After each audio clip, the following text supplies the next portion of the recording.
There has been a lot of chatter about the Nintendo Switch's specifications recently due to varying reports about the power within the machine.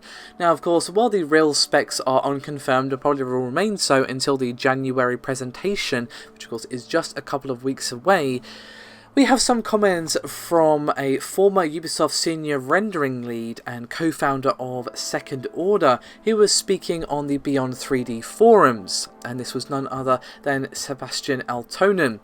And he gave us a little bit of insight as to how porting a multi-platform title over to the Switch might be complicated if indeed the leaked specifications are real. Now, of course, this is based upon that supposition, so do keep that in mind.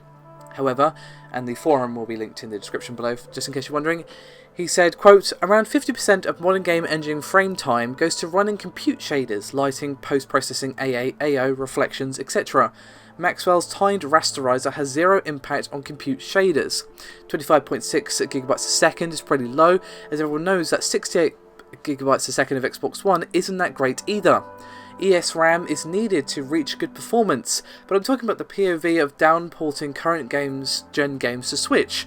Switch currently fares well against last-gen consoles, and Maxwell's tiled rasterizer would certainly help older pixel and vertex shader-based renderers.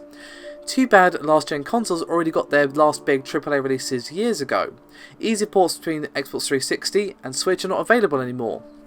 Xbox One is significantly faster hardware, straightforward code port is not possible, content also needs to be simplified." Now again, do keep in mind that this is not based on any inside information about the specs, this is based upon the same leaks that we've been talking about the last week or so, and again, don't forget we had that report the other day that allegedly the dev kits are now more powerful. Of course, again, that may not have an impact on the actual final specs of the machine, but the point is that this may not apply 100% and as speculation on his part, and of course don't forget that Ubisoft themselves are apparently going to be porting their upcoming Assassin's Creed game to the system.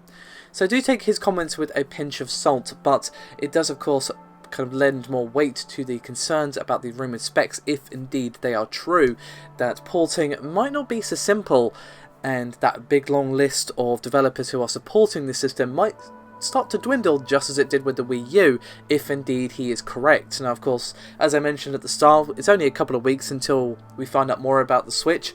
Hopefully the specs will be higher than we are expecting. I think that will be a positive result for most people. Being around sort of Xbox One / PS4 vanilla level would be a pretty good sort of baseline expectations for the Switch. Hopefully it at least reaches that, because if not, we might start to run into problems due to some of the reasons that he mentions here, as well as other things that he hasn't spoken about. So, as I said, the forum thread will be linked in the description below this video. Give it a read. He does discuss a few other bits, but those are the most pertinent for today's topic. So, let me know your thoughts and opinions. As always, thank you very much for watching. Do remember to like and subscribe. It does help out a great deal, and I'll see you next time.